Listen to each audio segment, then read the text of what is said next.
Halo semua, hari ini kita belajar mengenai sejarah Indonesia. Sejarah Indonesia dibagi menjadi dua masa, yaitu masa prasejarah dan masa sejarah.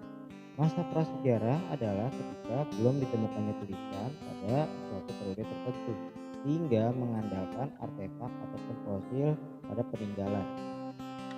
Masa sejarah adalah sudah ditemukannya tulisan. Pada ditemukan tulisan tersebut, maka kita mengetahui ada beberapa zaman yang pernah ada di Indonesia, yakni zaman kerajaan, zaman kolonialisme, zaman kemerdekaan, zaman pasca kemerdekaan, dan zaman reformasi. Pada zaman kerajaan, kerajaan di Indonesia itu dibagi menjadi dua periode, yakni kerajaan bercorak Hindu dan Buddha serta kerajaan bercorak Islam. Kerajaan bercorak Hindu dan Buddha, salah satu contohnya adalah Kerajaan Kutai. Kerajaan Kutai adalah kerajaan tertua di Indonesia yang diperkirakan sudah ada pada abad ke-4 Masehi, yang lokasinya di Kalimantan. Sementara kerajaan Buddha yang terkenal adalah Kerajaan Mataram yang mempunyai peninggalan yakni Candi Borobudur. Sementara kerajaan bercorak Islam di Indonesia itu lokasinya pertama kali ditemukan di Samudra Pasai. Sementara untuk di Pulau Jawa, kerajaan Islam pertamanya ialah Kerajaan Demak, yang notabene adalah kelanjutan dari Kerajaan Majapahit. Zaman berikutnya adalah zaman kolonialisme atau penjajahan. Bangsa Eropa yang datang ke Nusantara itu ada Spanyol, Portugal, Belanda, dan Inggris. Mereka datang ke Nusantara dengan motif ekonomi, yakni mencari rempah-rempah. Dengan semboyan 3G, Gold Glory Gospel, mereka menuju ke Nusantara untuk menemukan apa yang disebut dengan harta karun bangsa Eropa, yakni rempah-rempah yang akan laku harganya di Eropa sana. Bangsa Spanyol dan Portugal yang mempelopori perjalanan ke Nusantara ini akhirnya muncul di Sulawesi, dan Spanyol Portugal tidak begitu lama lalu muncullah Belanda. Belanda yang cukup lama menguasai wilayah Nusantara dan akhirnya sementara digantikan oleh Inggris. Hal ini dikarenakan adanya perang Napoleon yang terjadi di Eropa sana yang mempengaruhi apa yang terjadi di wilayah jajahan. Jadi terdapat 4 negara Eropa yang pernah menguasai wilayah Nusantara, yakni Spanyol, Portugal, Belanda, dan Inggris. Masing-masing mempunyai karakter, masing-masing mempunyai ciri khasnya tersendiri dalam menerapkan wilayah jajahan.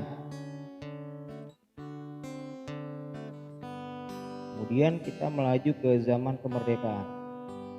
Jepang adalah sebuah negara di wilayah Asia yang mempunyai etos kerja yang tinggi, dan Kaisar Hirohito saat itu menginginkan sebuah modernisasi dan sebuah kekuatan sehingga mengikuti Perang Dunia Kedua.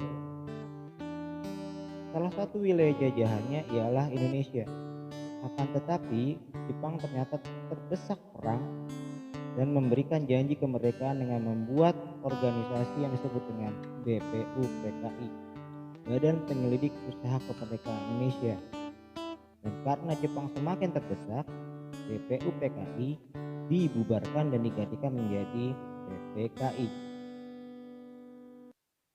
Hasil dari BPUPKI tersebut dan PPKI merupakan hasil yang dianggap oleh golongan muda adalah campur tangan Jepang. Hingga ketika Jepang semakin tersudut dan dibom di 2 kota yakni Hiroshima dan Nagasaki, para golongan muda menculik atau mengamankan golongan tua di Rengas Dengklok. Hasil dari penculikan tersebut ialah diminta Soekarno dan Hatta untuk segera memproklamasikan kemerdekaan Indonesia secepat-cepat, sehingga diproklamasikanlah 17 Agustus 1945 sebagai hari lahirnya Indonesia. zaman pasca kemerdekaan. Merdekanya Indonesia tidak serta-merta membuat wilayah-wilayah yang ada di Eropa sana mengakui kemerdekaan Indonesia, sehingga muncullah perang-perang, muncullah konfrontasi terhadap tentara di Indonesia, Laskar, yakni munculnya perjanjian-perjanjian juga yang mencoba untuk meredam dan memberikan diplomasi terhadap konflik-konflik yang terjadi. Ada banyak perjanjian, tapi perjanjian yang menonjol ada 3, yakni perjanjian Linggajati, perjanjian Renville, dan konferensi Meja Bundar. Pada konferensi Meja Bundar inilah munculnya Republik Indonesia Serikat. Dan Republik Indonesia masuk dalam Republik Indonesia Serikat tersebut. Namun hal ini tidak berselang lama karena Republik Indonesia Serikat akhirnya dibubarkan dan semuanya bersatu dalam Republik Indonesia. Dalam proses tersebut muncullah pemberontakan-pemberontakan dalam negeri seperti DII, Darul Islam Tentara Islam Indonesia, PRRI Permesta, PKI Madiun 1948, dan lain-lain. Hal yang menjadi menarik ketika zaman pasca kemerdekaan ialah adanya gerakan 30 September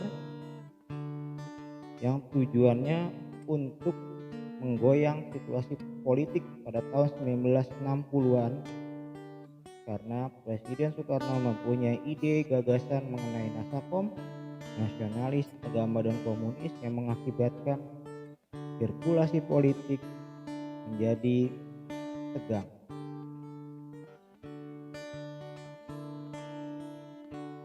Akibat situasi yang tegang tadi, munculnya Super Semar dan beralihnya dari Orde Lama ke Orde Baru. Namun Orde Baru yang dikuasai oleh Presiden Soeharto selama 32 tahun mengalami kepincangan-kepincangan. Munculnya krisis moneter pada 1998 di wilayah Asia Tenggara membuat panggung dari Pak Harto goyang.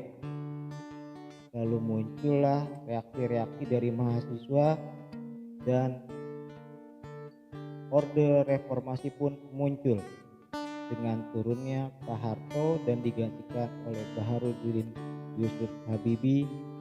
Lalu melalui pemilu yang demokratis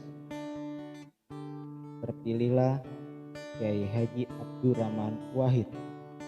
Hal yang menarik pada zaman reformasi ialah lepasnya Timur Leste dan masalah hak asasi manusia yang muncul ke permukaan.